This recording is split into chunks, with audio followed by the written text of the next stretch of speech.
اعوذ باللہ من الشیطان الرجیم، بسم اللہ الرحمن الرحیم، بہ نستعین وہو خیر ناصر ومعین، وصلی اللہ علی سیدنا ونبینا ابی القاسم محمد وعلی آلہ الطیبین الطاہرین المعصومین المظلومین المکرمین، لا سیما بقیت اللہ فی الارضین، روحی وارواح العالمین لتراب مقدمہ الفدا۔ پروردگار عالم آپ تمام برادران و خواہران کو اپنے حفظ و امان میں رکھے۔ خداوند متعال ہمیں اہل بیت علیہ السلام کی سیرت پہ چلنے کی توفیق عنایت فرمائے۔ گناہ کے بارے میں گفتگو چل رہی تھی کہ گناہ کسے کہا جاتا ہے اور گناہ کی کون کون سی تقسیمات ہیں۔ گناہ کو ہم نے تقسیم کیا کہ یا گناہ صغیرہ ہوتا ہے یا گناہ کبیرہ ہوتا ہے۔ پھر اہل بیت علیہ السلام کے فرامین سے ہم نے بیان کیا کہ گناہ کبیرہ کون سے ہیں، اور ہر چھوٹا گناہ جس کو انسان صغیرہ سمجھتا ہے خوب وہ بھی کبیرہ ہے درواقع، اگر انسان اس چھوٹے کو چھوٹا گناہ سمجھتا ہے۔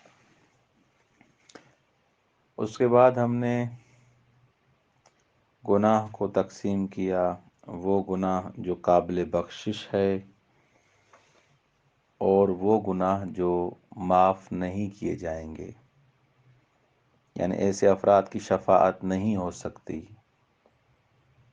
قیامت کے دن ہم نے روایات اور احادیث اہل بیت علیہ السلام کی تلاوت کی، جس میں یہ بیان کیا گیا کہ ہر انسان کی شفاعت ہو سکتی ہے، لیکن مشرک کی اور دشمن اہل بیت کی شفاعت نہیں ہو سکتی۔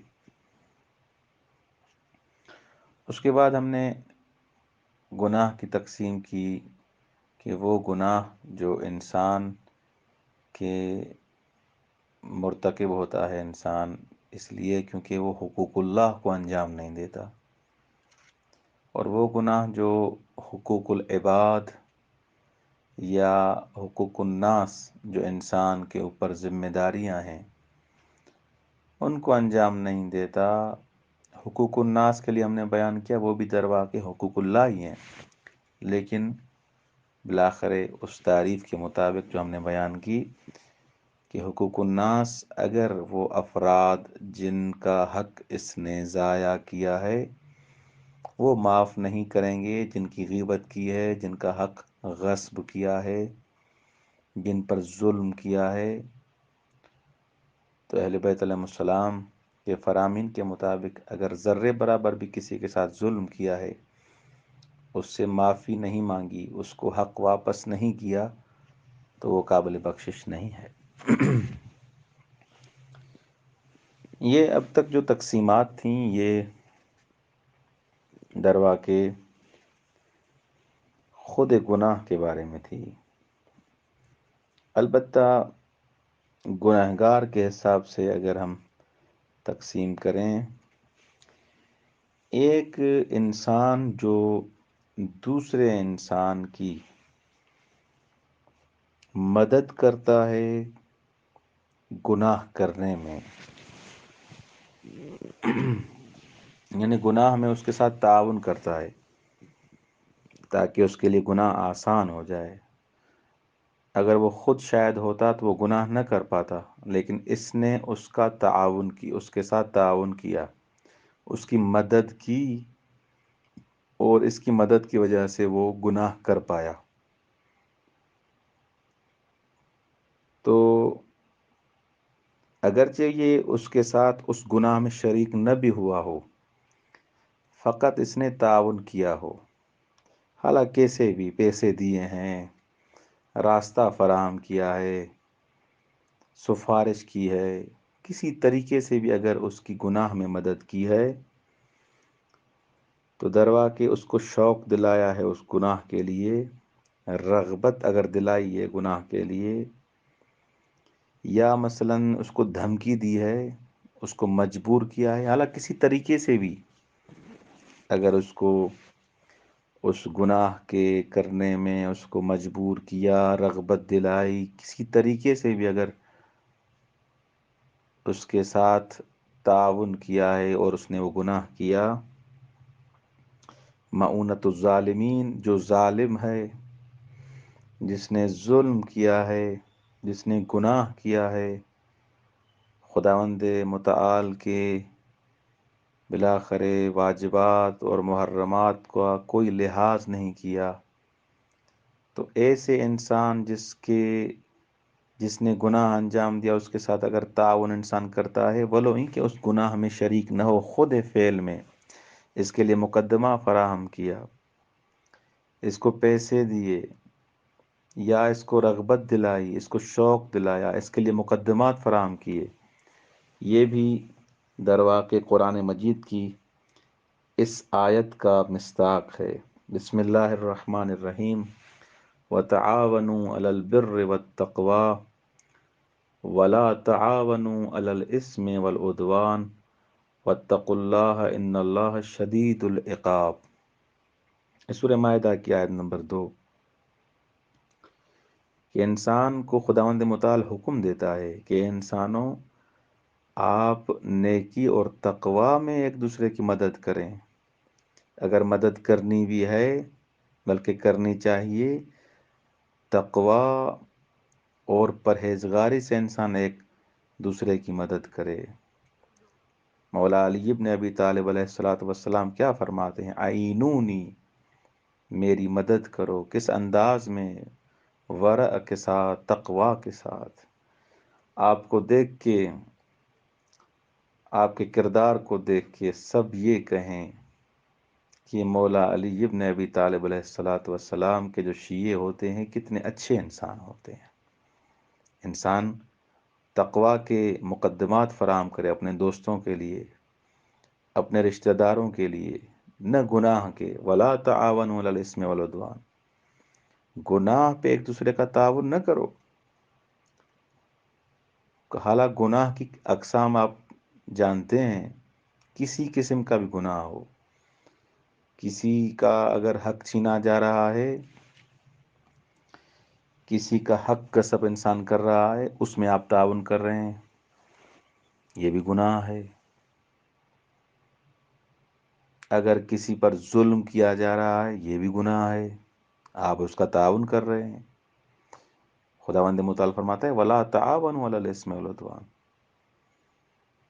آپ خداوند متعال نے جس چیز کو گناہ قرار دیا ہے، اسم قرار دیا ہے، اس میں ایک دوسرے کا تعاون نہ کریں۔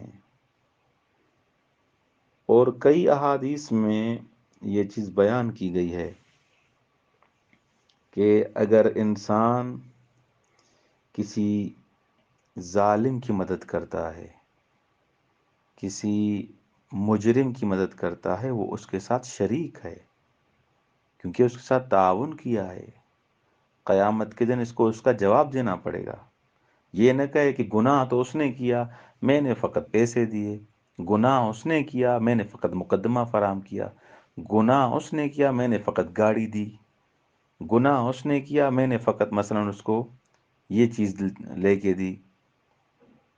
اصلاً و ابدا آپ معد بنے ہیں، اس کے معاون بنے ہیں تاکہ وہ گناہ انجام دے، لہذا آپ بھی اس کے ساتھ گناہ میں شریک ہیں۔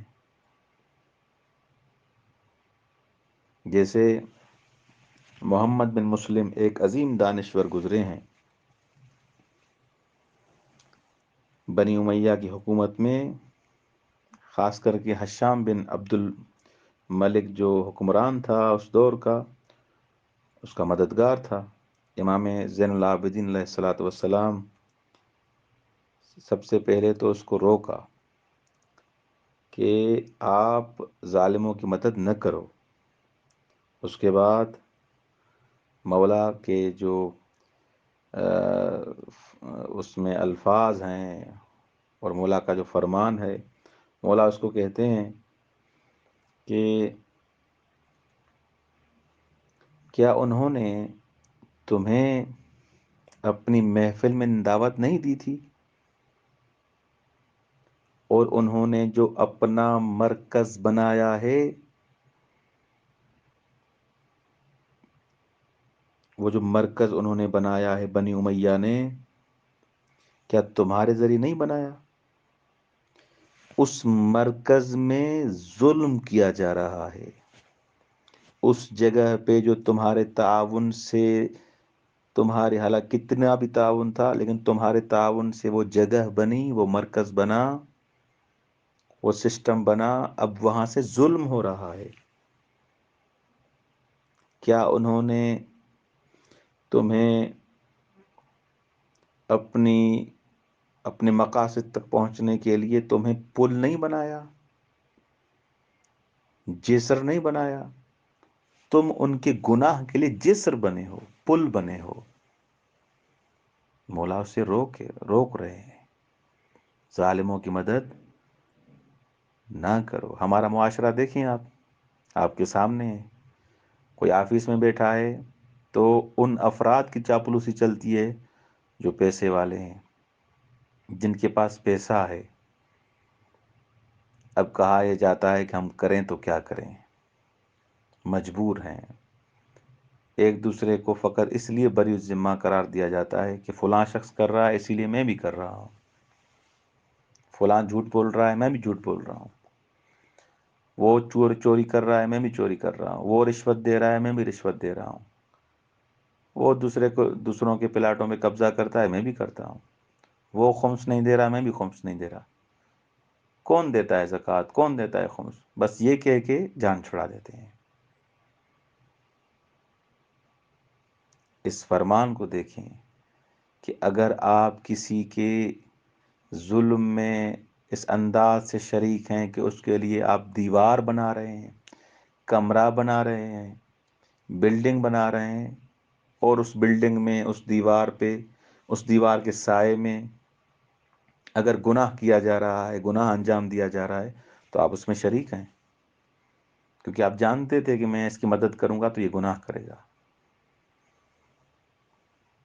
یہ ایک مصداق ہے، یہ فقط ایک مصداق ہے کہ انسان جو بڑے لوگ ہوتے ہیں، پیسے والے ہوتے ہیں، ان کی محفلوں میں جاتا ہے انسان، اور وہ مختلف طریقوں سے انسان سے یہ کام لیتے ہیں، انسان جسر بنتا ہے، انسان پھر بالآخر ان کے لیے کام کرتا ہے۔ مولا فرماتے ہیں ایسے افراد کی صحبت سے بچو اور ان کے ساتھ تعاون نہ کرو، ولا تعاونوا علی الاثم والعدوان۔ اے محمد بن مسلم، تم جانتے تھے کہ یہ مرکز، یہ سسٹم تمہاری وجہ سے بنا، تمہیں جسر بنایا گیا، تمہیں پل بنایا گیا،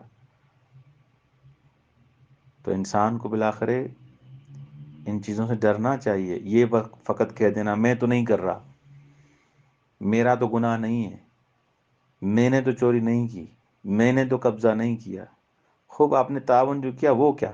ولا تعاون علی الاثم والعدوان کے دائرے میں نہیں آتا۔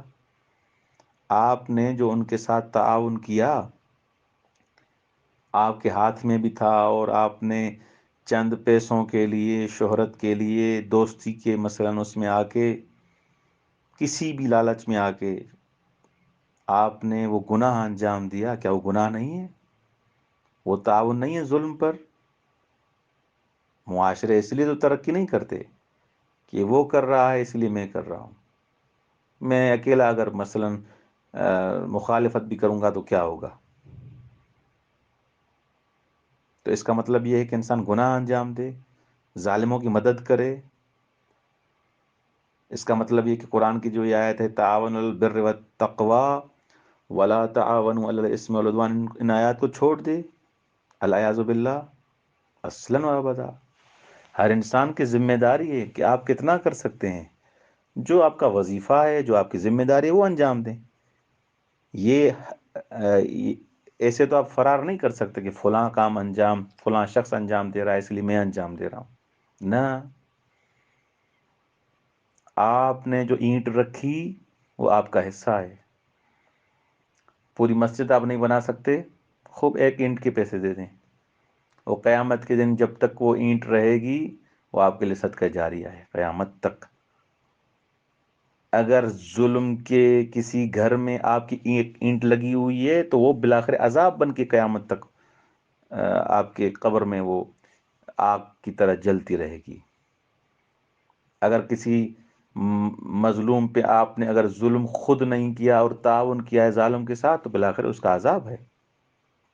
یا تو اس مظلوم سے آپ جا کے معافی مانگیں، یا اس سے حق جو غصب ہوا ہے وہ آپ حق اس کو دلوائیں. کئی ایسی مثالیں موجود ہیں، کئی مراکز جو ظلم اور فحاشی بربریت سے بھرے ہوئے ہیں، اور ان میں کئی ایسے افراد کا ہاتھ ہوتا ہے جو دروا کے سامنے خود فعل میں دکھنے میں نہیں آتے لیکن ان کے ساتھ شریک ہوتے ہیں کیونکہ انہوں نے تعاون کیا ہے اس کے ساتھ. اگر وہ تعاون نہ کرتے، وہ ظلم کا اڈا، وہ فعل حرام، وہ مظلوم اس طرح اس کا حق غصب نہ ہوتا. تو لہٰذا ہر انسان اپنے فعل کا ذمہ دار ہے، اس کو جواب دینا ہے. ہر انسان مسئول ہے. یہ کوئی انسان نہیں کہہ سکتا کہ میری ذمہ داری ختم، معاشرہ خراب ہے لہذا میں بھی خراب، معاشرہ برا ہے لہذا میں بھی برا، معاشرہ جھوٹ بول رہا ہے میں بھی جھوٹ بول رہا ہوں. نہیں، پہلے تو ایسے افراد کی صحبت سے بچیں. اتقوا صحبت الاشرار، اشرار کی صحبت سے بچو، جو شر ہے ان کی صحبت سے بچو. اخیار، منتخب اور اچھے انسانوں کی صحبت اختیار کریں. یار بد بدتر بود از مار بد، جو برا انسان ہے، برا دوست ہے، وہ بالآخر زہریلے سانپ سے وہ بدتر ہے. زہریلا سانپ آپ کو بالآخر آپ کی جان لے لے گا، لیکن بری صحبت، برا یار آپ کی جان تو لے گا، آپ کا ایمان بھی لے لے گا. تو لہٰذا انسان کو پہلی بات تو ایسے افراد سے صحبت اور بالآخر معاشرت نہیں اختیار کرنی چاہیے. اگر انسان مجبور ہے ان کے ساتھ رہنے کے لیے اور اس حساب سے، تو ان کا تعاون نہیں کرنا چاہیے ظلم میں اور ان گناہوں میں. السلام علیکم ورحمۃ اللہ.